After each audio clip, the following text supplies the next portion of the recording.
You are Locked On Texans Postcast, part of Locked On Sports Houston on the Locked On Podcast Network. Your team every day. And today we have a very nice and easy crushing defeat of the New England Patriots by your Houston Texans to talk about as they went up into Foxborough and laid the hammer almost the entire day. Outside of that second quarter, we got a lot of good to talk about today on the Locked On Texans Postcast. I am Michael Connor. He is former Texans lineman Wade Smith. Going to break it all down for you. This episode is brought to you by PrizePicks. Go to prizepicks.com/LockedOnNFL and use code all lowercase LockedOnNFL to win $50 instantly when you play $5. So Wade, we talked about this last week. First of all, hi. But second, we talked about this last week. You know, I being the fan, am going to go further than the former player always will. This was, to me, one of those ones that you don't lose. You go up there and you crush them, and they did that. Yeah, Drake May threw 3 touchdowns, but they caused a ton of turnovers in the football game. They made big plays left and right, and they were able to sit the starters down late in the fourth quarter. I don't think you could have asked for a better Sunday. Yeah, that was the goal going into the game. Remember, we talked about wanting to have a clean football game. I don't have the penalty numbers in front of me, but just from eye test, I don't think the penalty numbers were that high, maybe 4 or 5 if I'm just thinking off the top of my head. But I do know that Davis Mills played in the fourth quarter. That was the ultimate goal. I remember you mentioned last week, like, hey, we got to get Davis Mills playing in the fourth quarter because if that's the case, was it 4? Yeah. So I guess my eyes are still pretty clear. So it's still pretty good. I just got that off the dome. But yeah, I would say the goal was to get Davis Mills playing in the fourth quarter. You knew that would be a damn good performance by the Texans, and that's what went on, man. They moved the ball with ease early on in the ball game. 2 quick touchdowns off the bat. I thought it was going to be a 21-0 skunk. The way that they were able to get a turnover, and you're already basically in field goal range, and Kaimi ends up missing a short field goal at that point, but they just were in control of the entire ball game, and that's what you expected coming into playing the New England Patriots on the road. This iteration of the New England Patriots isn't a team that you expect to put up much of a fight. They're severely talent bereft right now as an organization. You got a rookie quarterback playing in there, so a lot of those things played in the favor of the Houston Texans. But overall, I thought they played well. Got after the quarterback. Offense moved the ball up down the field. Shout out to Joe Mixon. Made a huge difference in the run game. So it was a damn good performance by the Texans. There was no point where you thought to yourself, are we a little nervous? Is there something that can go wrong here? There was some sloppiness at times, but overall, good performance by the Texans. I would completely agree with you. Even though they did not score in that second quarter, and New England, did score a touchdown there late. Drake they engineered a drive. It never felt like it was done. You mentioned the Fairbairn miss. I did want to bring this up before I forget. You realize what's happened now twice this season with Fairbairn? Yes, I know exactly what's happened. You know what's happened? Okay. Special teams player of the week. Misses his first field goal the next week. And both of them were relatively easy kicks, like chip shots. So it's crazy for him. So I don't know. I mean, I'll take that. I'll take that bad with the good. You know what I mean? In an inconsequential, game or 3 points in a game that you're pretty much overwhelming your opponent, I'll take that miss there as opposed to the vice versa of him missing those key long field goals that win your game against teams like the Buffalo Bills. So I'll take it. And you mentioned Joe Mixon. I mean, look, we've talked about it the last week. The running game hasn't been horrible by any means. It hasn't been spectacular by any means. They've had, some runs here and there. Cam Akers last week had a pretty solid week overall. But the difference in, and you know what? They're all NFL players. Like, you guys are special that play in the NFL. You guys are freak athletes. You're the best of the best. There's a reason why you're there. But there's still a level difference between a Joe Mixon and a Dameon Pierce and a Cam Akers. And there's a reason why Joe Mixon's been doing this for so many years and been one of the premier backs in the league for so long. He makes a massive difference to this football team. I know that you eat a big chunk of your yards on 2 plays today as a team running the football. But guess what? You have to go out and get those plays, and they did that today.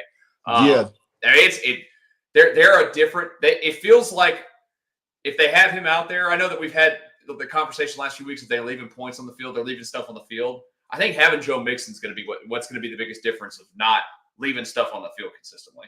Yeah, man. I tell you what, having Joe Mixon back pretty much nullified any of the potential loss that I think you would have felt not having Nico Collins. I didn't. There was not a time throughout the game where I thought to myself, "Man, we need Nico right now." Like if we had Nico, things would be going better. I think the offense being a little bit more balanced now because you got a guy like Mixon that broke a couple of long runs, catching the ball out of the backfield, and then you still have your targets in Tank Dell and Stephon Diggs, and you're moving the ball around to Schultz and guys like that. Like with all that going on, you put up a 41-point performance. The offense looked good overall for the most part, and you never thought to yourself, man, if we had Nico right now. So Joe Mixon, I just thought he did an excellent job of running really hard. You noticed it. I was actually a little nervous how hard he was running. Yeah. Because, he has an ankle injury, and it's not a hamstring or anything like that, Nico, but you just worried, okay, you got ankle injuries. You running hard like that, will anything get aggravated? But nothing got aggravated. He ran the ball well. It looked good. And it made a huge difference overall for the Texans offense. And, the one run, that long run, that was 59 yards that he had. 59 yards, yeah. He got tackled at the ankles, too, and I was like, oh, God, man. But you know what? He obviously, I was a little surprised personally that he would play him this week. I know that you guys in the NFL, y'all want to be out there every week. He wants to be out there every week. He wants to he still wants to be viewed as one of the premier backs in this league. He wants to earn the contract that he was given when he came over here. But I was like, man, this is the week against this Patriots team. Maybe you just wait one more week. But look, if he's good, you might as well play. You got to get the wins. And by the way, we haven't even mentioned, we've made it 7 minutes into this show. They've tied your Texans team, 2012 team, for the best 6-game start in the franchise's history. It's 5-1. It's a beautiful thing. We want them to surpass anything that we did in the past. We were able to. I think we started off that year like 7-1 or something like that, or something crazy, 11-1, something crazy like that. I don't know, but we'll skip the end of that season. Yeah, we don't, and that's the thing. We want this group to finish. And you mentioned Joe Mixon and him not playing this week. I'd have to think. And to me, this makes sense, is that if there was a playoff game last week against Buffalo, he would have played. And so with that being the case, I think the week he took off, there was the extra week to take off. I think that was last week. And I think this week it was like, all right, I'm good to go. Let's go to work. And so, and I think they wanted to make a concerted effort to run the ball today, especially because you're without Nico Collins, especially because you're playing against a team that you're not thinking to yourself, all right, we're going to have to win a shootout against these guys. So I think they wanted to take a concerted effort of running the ball. Dameon Pierce had a nice 54-yard touchdown as well. There was some lanes in there. There was on that 59-yard touchdown by Mixon. I don't remember him getting touched, and not until the very end of the play. And so I just tell you what, man, I was happy what I saw out of the run game from those guys on those long runs. Overall, it still wasn't as consistent as I might have liked. But they're going to need that you're going to need that run game to be more consistent and come along more for the Texans to do ultimately what they feel like they can do and what I feel like and what a lot of people feel like they can do, which is compete for a Super Bowl championship. And look, I mean, the way the AFC's stacking up, it's a week-by-week thing where we evaluate this in this league. Like, they're right there with Kansas City in terms of – and I know that Kansas City, until they're dethroned, you can't sit there and say that you're better than them. I get that.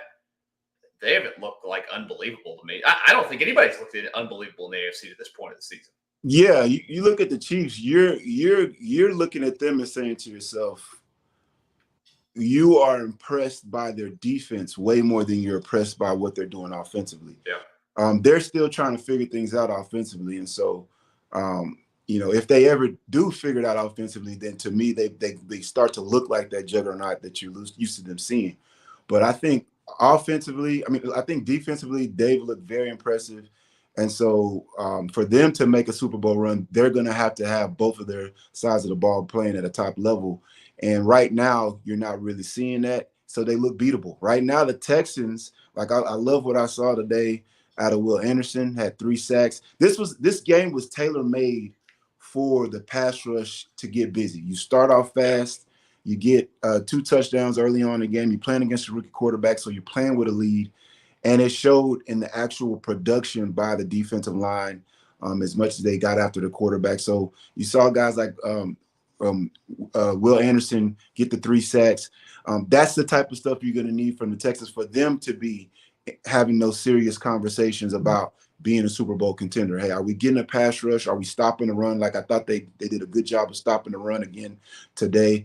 Are we able to convert third downs? Are we able to get the big plays? Are we able to run the ball consistently? Are we able to be a plus team on special teams? Those are kind of things that I think the Texans need to do in order to be in that conversation. And I think they're building towards that. And by the time it matters the most, I think they're going to be ready to go. And I'm glad you brought up the defense because that's where we're going to go next. We got to give them some love. We've given plenty of love to the offense today. Let's give the love to the defense who racked up the sacks, racked up the turnovers today. We'll do that next year on the Locked On Texans Postcast. Right now, though, I need to tell you guys about Hims. Yes, Hims. I know you've seen the commercials. You've heard the commercials out there when it comes to Hims. Look, sometimes intimate moments, they happen spontaneously. We always want to be ready so we can perform in the bedroom. Hims provides access to treatments that can help you stay, and last, giving you that boost, that confidence that you can be ready whenever the mood strikes. Start your free online visit today at hims.com/lockedon. That's hims.com/lockedon for your personalized ED treatment options. hims.com/lockedon. Go ahead and check them out. These products are mentioned are chewable, compoundable products, which are not approved for verified safety or effectiveness by the FDA. Prescriptions require an online consultation with a healthcare provider who will determine if appropriate. Restrictions apply. See website for details and important safety information. Subscription required. Price varies based on a product subscription plan. Before we get back to our Texans discussion real quick, got one more reminder for you guys, and this is about Hillsdale College. Look, time is our most precious commodity, so don't waste it scrolling through the same mind-numbing content for hours and hours. How can you spend it wisely to improve yourself? Well, history, economics, the great works of literature, the meaning of the U.S. Constitution. Did you study these things at school? Probably not. Or even if you did, maybe it's time for a refresher. Time and technology have changed a lot of things, but they have not changed basic fundamental truths about the world and our place in it.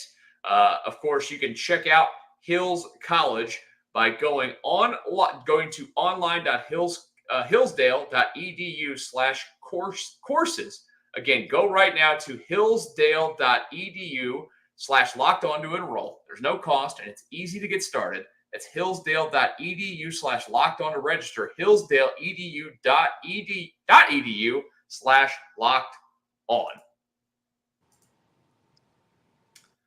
It is the Locked On Texans Postcast. Michael Connor, Wade Smith, former Texans lineman, whose 2012 team, as I've mentioned already, has now been tied for the best 6-game start in franchise history as the Texans crushed the Patriots today. First win ever in New England. That's got to be nice. How many losses did you have as a Texan in New England? How many were you part of? At New England as a Texan, were you here for twice? Were you here once for in the playoffs. Once in the playoffs, we lost up there, and once in the regular season. Okay, but I think that's it. You were letter jacket, right?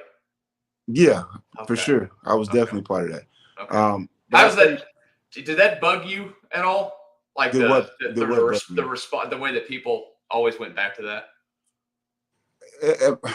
Did it bug me? It bugged me because people blamed the Letterman jackets on what happened on the field, which had literally nothing to do with it. It had to do with the fact that we didn't play well. You don't play well, you get beat.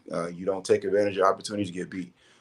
There was a huge opportunity for those Letterman jackets to be a big deal. That's what people are doing now. Like, people are doing the Letterman jacket thing now. You know, those guys, Sean Cody and what's my guy, Connor Barwin. They were ahead of the curve. And so people don't like the Letterman jackets, but I still have mine. It's sitting right over there right now. I thought it was great. It was just probably the wrong game to whip it out. If you guys had whipped it out in any other game, they wouldn't have this stick to them for the fan base. Well, see, the funny thing about it is the jackets got there late. Like the Jackets were supposed to get there a couple weeks before that. So, wow. And a couple weeks before that, it was probably winning our 9th or 10th game or whatever like that. So the connotations they had to do with the Jackets would have been completely different. But, everything happens for a reason. At the end of the day, we didn't play well, but it was a good thing, a great thing to see look at the game today and watch the fans at Foxborough look like they were at a morgue. It was eerily silent after that second touchdown when Stroud throws that touchdown to Mixon. It was like it was quiet as a church mouse in there, man. It was hilarious, and so that's always still fun to see the Patriots struggle and the Patriots fans to be sad because they spent the entire 2000s basically dominating sports. And so now it's time for you to be on the other side of it, and I'm here for it. I'm here for it as well. I'm here for the Texans doing it to them. Let's talk about the defense today. The defense was unbelievable. Look, there's been two things that have probably been lacking for this team overall this year. Number one was scoring, right? They came into today 19th in the league in scoring. It's not horrific, but it's average at best. Today, that will improve after 41 points. The other thing was, and I know that there's a huge element of luck at times to these, the turnovers have not been there. They played really good defense overall outside of that, probably that Minnesota game. But they've and even in that Minnesota game, they had moments that looked good. Right. But they haven't created turnovers. Today, they created turnovers, and they create turnovers because you mentioned it before. Will Anderson goes out and has a massive day. Daniil Hunter has a day. I mean, really, everybody on the defense had a day. And I think that's, to me, that's an encouraging thing when you're playing a rookie quarterback and you need to go do that. Because we see, how many times do we see rookie quarterbacks? Like, go look at the New Orleans and Tampa Bay game today. It's Spencer Rattler, unknown to the Buccaneers. Right. He's going out there and he's putting up some numbers there for a minute. They came back into that football game, made it interesting. Texans didn't allow that to happen today with Drake May. Yeah, they took advantage of the fact you see Kalen Bullock, our rookie, makes an interception early in the ball game. Drake May overthrows the pass. Hey, Kalen Bullock is the type of kid he's always around the ball. He's a ball hawk. He was like that in college. He's transferred over into the NFL. And so he gets the pick there. You got another turnover later on in the game. Will Anderson bats the ball up in the air. Eric Murray, that catch that he made on the back of the tight end, that was the best play I've seen Eric Murray make as a Houston Texan. And he's made some plays over his tenure. He's been here a long time. He's been here probably like 6 years now. It seems like he's been here forever. But that was a hell of a football play made off of Will Anderson making a big play up front. And I really like the fact that Will Anderson got sacks from both sides of the line of scrimmage. Like he went over there and whooped the right tackle, sack. Then he goes on the other side. They got a new left tackle in there, whoops him, sack. And he gets another one later on in the game. You've got 3 sacks from Will Anderson. That's a big deal. Daniil Hunter got a sack, forced a fumble. I believe it was him that forced that fumble, right? Yeah. And I think was that Mario Edwards that recovered that fumble, I believe. I know he recovered one, but I'm not sure if it was from Will's sack or if it was Hunter's sack where he recovered the fumble. But he recovered the fumble. The defensive line I just thought was really active throughout the entire game. They did a good job stopping the run. They got after it, got after a rookie quarterback. It was just an overall good performance, and that's what you wanted to see against a team that you feel like they're a little bit overmatched. And like I said, it was tailor-made for the Texans to put up a high sack performance because you got to that lead early, kept the lead throughout. And so it was just an overall good performance by the defense. And I know that Patriots fans will go and they'll look for the positive today. They'll be like, "Oh, look, Drake May threw for 3 touchdowns, threw for 243 yards, which is great and everything." But I thought that there was he did have some drives where, I mean, look, he moved like they don't have any protection for him there overall. Like, I mean, like he's running around. I get it. Like I think they're starting. Their starting center was signed off a practice squad this week. Like they're not in the best state when it comes to their offensive line at the moment. But he had deer in the headlights look a lot to me today too. He was seeing ghosts. He was a little, he had that little stage fright out there a little bit, but he also made plays. He looked like a rookie, and that's what you expect. That's what D'Amico Ryans has had a penchant for doing, is making rookies look like rookies. And that's what happened today. They looked like rookies out there. He looked like a rookie out there. And it showed in the performance with the amount of turnovers that were created by the Texans, with the amount of sacks that were given up and created by the Texans.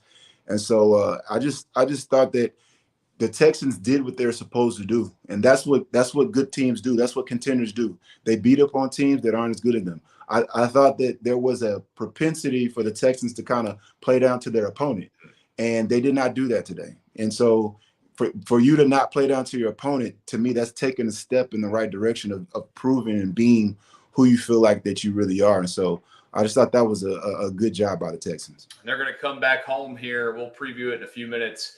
The Packers coming to NRG up next weekend. We also have to give out Wade's game balls today. We're going to debut that here in just a second. We continue the Locked On Texans Postcast. You guys have heard me talk about PrizePicks, and well, why aren't you in on PrizePicks action yet? If you've not done it, what are you waiting for? It makes the games way better. It's the best place to get real money on sports action. With over 10 million active members and billions of dollars in awarded prizes, PrizePicks has made daily fantasy sports accessible to all. You just pick more or less on at least 2 players for a shot to win up to 100 times your cash. Your game all season long on PrizePicks. You can now, again, like I mentioned, win up to 100 times your money on PrizePicks with as little as 4 correct picks. It's the best way to get in on the action, and it's available in over 30 states, including California, Florida, Georgia, and Texas. PrizePicks is the only real money daily fantasy platform with an injury insurance policy, so your lineups stay in play even if one of your players gets injured. If your player leaves in the first half and doesn't return, PrizePicks keeps your lineup live. That is also fantastic. Download the app today and use code LOCKEDONNFL to get $50 instantly after you play your first $5 lineup. Again, that's code LOCKEDONNFL to get $50 instantly after you play your first lineup on PrizePicks. Locked On Texans Postcast for a few more minutes. Michael Connor and former Texans lineman Wade Smith, as the Texans have moved to 5-1 on the season, crushing the Patriots today. And Wade, it's time for you to give out some game balls, sir. How many game balls did you get in your career? Did you get some? That's a great question. Let me turn around and look real quick. 1, 2, 3, 4. 5, Those 6, two up there. 8, 9, 10. I got about 15 over Okay, here. good. That's a good number. That's over 1 a year, that's good for an offensive lineman, yeah. I would say. So I'll take that. But yeah, my game balls for this week, I'm giving out 3. And I feel like the first we got to start off with Joe Mixon. He was a guy that hadn't been out there for a few weeks. In the run game, he has over 100 yards rushing, has over 30 yards receiving, 2 touchdowns, 1 catching, 1 run rushing. I thought he definitely earned a game ball. Second, I got to go with Mr. Tank Dell. Tank Dell had 7 catches for 57 yards and a touchdown. He made it to where you did not miss Nico Collins. He converted a bunch of third downs, key touchdown catch early on in the ball game. I just thought he played well. And then my last game ball, we talked about him a bunch. Will Anderson had 3 sacks, forced an interception off a deflection, was a terror all day long. Honorable mention to the rest of the Texans defensive line. I thought Mario Edwards made plays, Danielle Hunter made plays, Khalil Davis made plays. Guys were making plays all over the place, but my 3 guys, game balls, Joe Mixon, Tank Dell, and Will the Thrill Anderson, or the Terminator, better known as the Terminator Anderson, had a damn good day at the office. He did have a day. You know what he looked like? He looked like the bull in the china shop that he's on the TV commercial with C.J. Stroud on with Toro. That's what he looked like out there today. He was. I mean, yeah, I would imagine he's got to be in the. I haven't looked at what everybody else has done today, but AFC Defensive Player of the Week, that's got to be in play. He's got to be in the running. I would think that he's in the running. When you look at, you get 3 sacks. I don't know how. I mean, he got the pass deflection. It turned into interception. I don't know how they stat that, but I think it just statted as a pass or as a pass deflection. Pass deflection, but I just thought he played in the week is young. You still got all the games this afternoon. You got night games. You got Monday Night Football, but he's definitely in the conversation for a Defensive Player of the Week. Well, if he could do that again next week, the Texans will probably have a win as well. Let's take a little bit of a look. I said it was at home. I meant it was on the road. I'm sorry. It's at Lambeau next week. It's good that you're catching it in October instead of catching it in December. But they're off to Lambeau to play the Packers, who last I saw were absolutely rolling the Cardinals today. Yeah, they won 34-13 today over the Cardinals. That's always. How many times you played at Lambeau? Probably 3 or 4 times. I know I won more than I lost there, but I'd probably say like maybe 3 times. Where would you rank that atmosphere in terms of how tough it is? It wasn't tough then, even though like I remember I was playing for the Jets at the time and we blew them out and it wasn't even close. It was extremely cold, so that sucked. I remember that vividly. But it was a blowout and their fans. Thing about it, their fans are so good because they have to wait so long to get tickets, so they're going to stay from beginning to the end. If they're playing well, it's definitely a tough place to play in. I think about this game with Green Bay is they got a damn good football team. And I'm going to say going into this week, this is a bigger game and it would be a more impressive win than what you saw last week against Buffalo. Buffalo coming in here, they had played a bad ball game the week before they played the Texans. They didn't really look that great against the Texans, especially starting off. The Texans kind of did some things to keep them in the ball game, but the Texans made Josh Allen look pedestrian. I haven't really seen anybody make Jordan Love look pedestrian this year yet. Jordan Love with the combination of Josh Jacobs, Dobbs, Reed, all these different guys that they're spreading the ball around to. This is going to be a tough matchup for the Texans. And if they can, and it's one of those games where it's like you just figure out a way to get the win. If you get a win, to me, it'll be the most impressive win that you had of this season. So I definitely, I'm definitely looking forward to seeing what the Texans can do. But this is going to be a big one this Sunday at Lambeau Field. I just looked ahead to the NFL schedule next weekend, and to me, it's the best matchup of the weekend. There is a rematch of the Super Bowl from last year of the 49ers and the Chiefs that's going to get all the attention all week. But to me, right now, given that the 49ers are all banged up all over the place, and you mentioned the Chiefs earlier not playing the most unbelievable offense. Yeah, it's a good matchup. I don't want to downplay too much. But this would have been a matchup that, not that I would want Tony Romo on the call necessarily, because he kind of gets annoying sometimes. It's fine. But like the Texans at some point, this is the Texans fan in me, Wade. Right. It drove me nuts for years when you guys couldn't get the number one broadcast teams on games. I know that you guys don't care about that. To me, it always bugged me. It always bugged me. And I know that they've got a run of primetime games coming up, but that's just something that I will notice next week. So we'll get, I don't remember I think number 2 team at CBS is Ian Eagle and Charles Davis, I believe. I think that's right. That sounds about right. Yeah. I tell you what, in 2012, I'm pretty sure we got a good amount of the. Yeah, you got 5 that year, I think. That year, because the year before we went to the playoffs and went to the second round, and there was a lot of high expectations going into that 2012 season. So, and we started off so fast. So I think we had some primetime candidates that week or those weeks, and I think this year is going to be the same thing. And when you look at all the primetime games that this team is going to have this year, it's you really can't compare the two. It's just on a different level right now. It definitely is. And I'm with you. Like, it's going to be tough. Jordan Love, the question is to me with him is he's definitely, I feel like he takes more. I don't know. Aaron Rodgers took a lot of risk at times. He takes a lot of risks. He throws up some 50-50 balls. And that benefited him last year. If you go back and like when they played the Cowboys in the playoffs, like he threw a bunch of balls in that game. We're like, anything could happen. So Texans go out and they force turnovers in that one. I think they come back to Houston 6-1 at that point. Yeah, that's going to be a key part of it. You got to win the turnover battle. You see, CJ had a turnover. Was it 2 turnovers today or 1? For sure. Yeah. What did you think? What did you think about that Dalton Schultz turnover?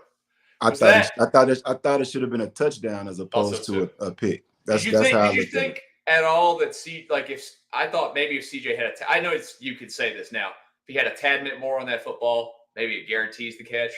I don't know. Yeah, he could have thrown, and he'll tell you that he could have thrown a little bit of a better ball, but that was a jump ball. You're a tight end.